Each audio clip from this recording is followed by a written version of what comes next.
Good morning, good afternoon, and good evening, ladies and gentlemen. I'm Catherine Lefebvre. I'm an AVP in AT&T Technology Services Organization. I'm also serving as chair of the ONAP Technical Steering Committee.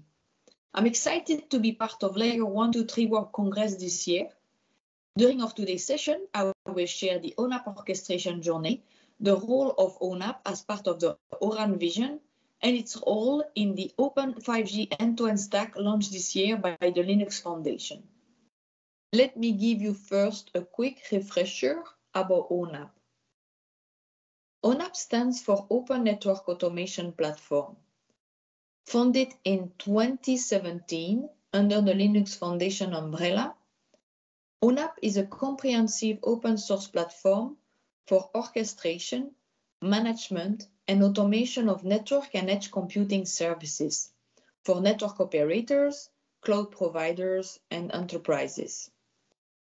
The figures that you can see in the middle of this slide show the number of contributions since ONAP inception.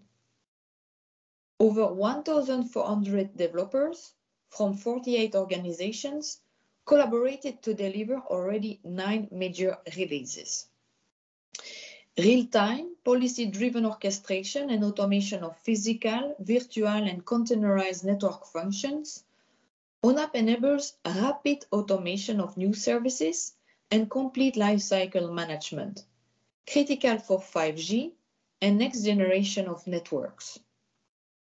ONAP resides in an ecosystem with standard design organizations where cross-influences occur for the benefit of the industry. Just to give you some concrete examples, our latest release supports ETSI SOL 1, SOL 2, SOL 3, SOL 4, SOL 5, and SOL 7 standards. In addition, as part of an effort to better integrate and align ONAP, 3GPP, and ORAN, ONAP sought to integrate the ONAP VEST specification as part of 3GPP to drive standards-based alignment for fault management and performance management telemetry collection. The ONAP community also values close collaboration with other open source communities to orchestrate, manage, and automate a modern network stack. Let's talk now about the ONAP orchestration journey.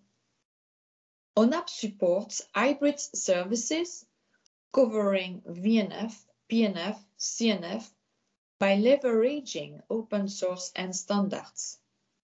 It is able to support both greenfield and brownfield environments, for example, CNF on bare metal, or CNF on virtual machine, VNF on virtual machine, and PNF.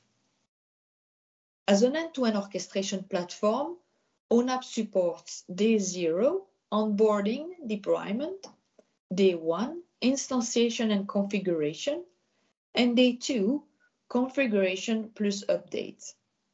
So ONAP is not just for infrastructure orchestration, but ONAP can also be used for application configuration and update. For CNF and 5G, ONAP aligns with industry standards such as ETSI, 3GPP, and others. Not only conforming to existing specifications, ONAP community is working with other open source communities such as ORAN. ONAP develops and leads new specifications for facilitating CNF orchestration handling and enabling effective orchestration. The Application Service Descriptor project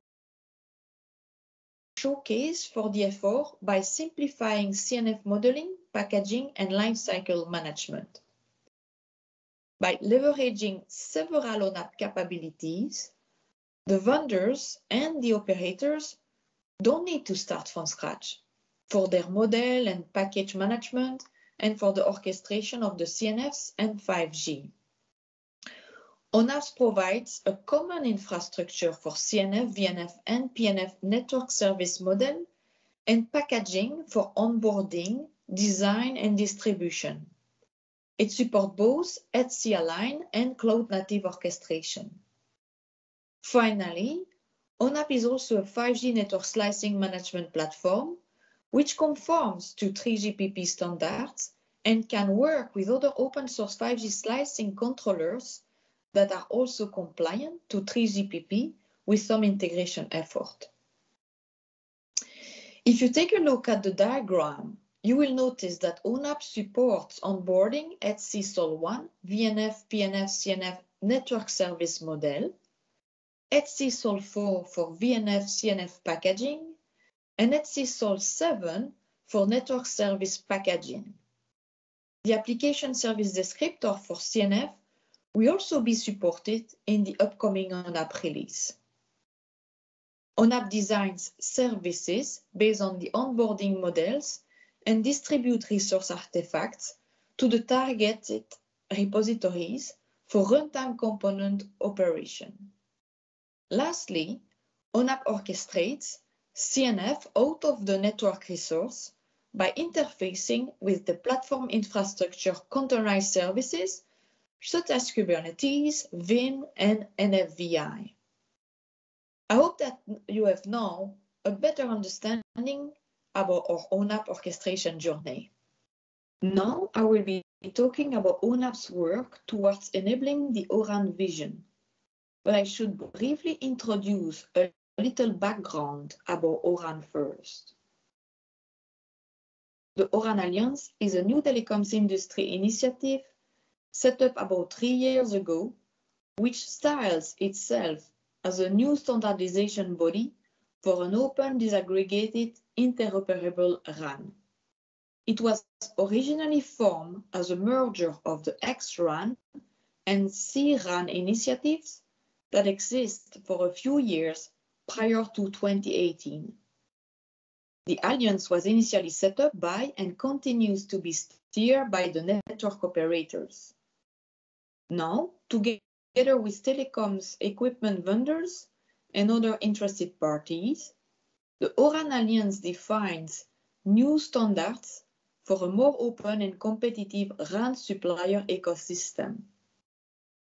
The main drive is to support openness in the RAN and should lead to faster innovation to deliver a more intelligent, interoperable RAN. The O-RAN software community, also called OSC, is a joint collaboration between the O-RAN Alliance and the Linux Foundation to support open source implementation of O-RAN concept and function. Even though OSC is a relatively new initiative, it is quite active, and today OSC has published 4 software releases. The O-RAN architecture is pretty well aligned with the 3GPP RAN architecture, but also includes some new function and interfaces, like the RAN Intelligent Controller logical function. We have one in the RAN and also one in the OEM or service management and orchestration layer. A new open E2 interface supports more open disaggregated RAN function, while the O1 interface is similar to existing 3GPP FCAS interfaces for network function like OEM. To help with execution platform management, including some aspect of function like lifecycle management, the O2 interface is also introduced. And finally, there is a focus on being able to optionally execute RAN function on white boxes or cloud platforms. This is represented on this slide as a O-Cloud. So let's talk a little bit about how ONAP can help with the O-RAN vision of a comprehensive platform for orchestration, management, and automation of RAN function, platform, and services. ONAP has been around for quite some time now, making significant strides with 9 major releases. ONAP is reaching a level of maturity where it can fulfill many of the needs for an O-RAN service management orchestrator. Its maturity can be seen in its cloud-native, modular, robust network automation platform function, but also in its use case, infrastructure, and ALIME architecture. ONAP has established an extensive community with almost all key industry players involved. ONAP is now the main industry focal point for open source network automation and management. The functions provided by ONAP form the key building blocks, while the community, the use cases, the processes, and the architecture keep us on the right track. ONAP Works is now additionally targeting O-RAN Alliance specification and model for how the RAN should work and be managed. And just like ONAP, the O-RAN Alliance is also driven by solid real-world automation use cases. The vision is that ONAP, the O-RAN Alliance, and the O-RAN software community and other open source projects can work together. We hope to see downstream and upstream reuse and contribution from and to ONAP from other projects, such like SMO and OEM platform function. Finally, we can together work with the O-RAN Alliance standardization and perform test activities to support real openness and interoperability. Have you realized that the vertical market is also adopting end-to-end open source software? Early this year, announcements were made that the Department of Defense is moving towards an open architecture for its next-generation battlefield network. Open source and interoperability are becoming key not only for the defense, but also for other government agencies. Several government projects were launched and are trying to evaluate the benefits and maturity of open source architectures and components. US government DARPA signed an agreement with the Linux Foundation to host their first project, OPS 5G, to accelerate 5G, Edge, and IoT technology creation and deployment. Many vertical markets and various use cases will benefit from this effort. Concurrently, open source initiatives were created to accelerate innovation around 5G, artificial intelligence, Edge, IoT, and security. The definition of a common end-to-end architecture that can be reused for many use cases is expected to drive adoption of these technologies in several areas. The effort leverages the existing network open source project and community efforts to achieve the goal. The participation by the Fortune 1 enterprise, Walmart, brings technical leadership and unprecedented scale to LFN projects across network management and automation. Moreover, the community growth signals ecosystem commitment to leverage open source for collaborative network transformation across cloud, enterprise, and service provider ecosystem. The 5G Super Blueprint presents a full end-to-end view of an open network going from edge to core using open technologies, demonstrating how real-life end-to-end services can be orchestrated using mature open source-based technologies. The orchestrated service is a cloud-based 5G wireless network, including RAN and packet core. ONAP assets are reused into this architecture and provide several key functions like orchestration, lifecycle management, network slicing, control loop automation, and more. This view will most likely continue to evolve with more innovative use cases being brought by a much larger set of contributors. A new task force, ONAP for Enterprise Business, has been created early this year to expand the applicability of ONAP.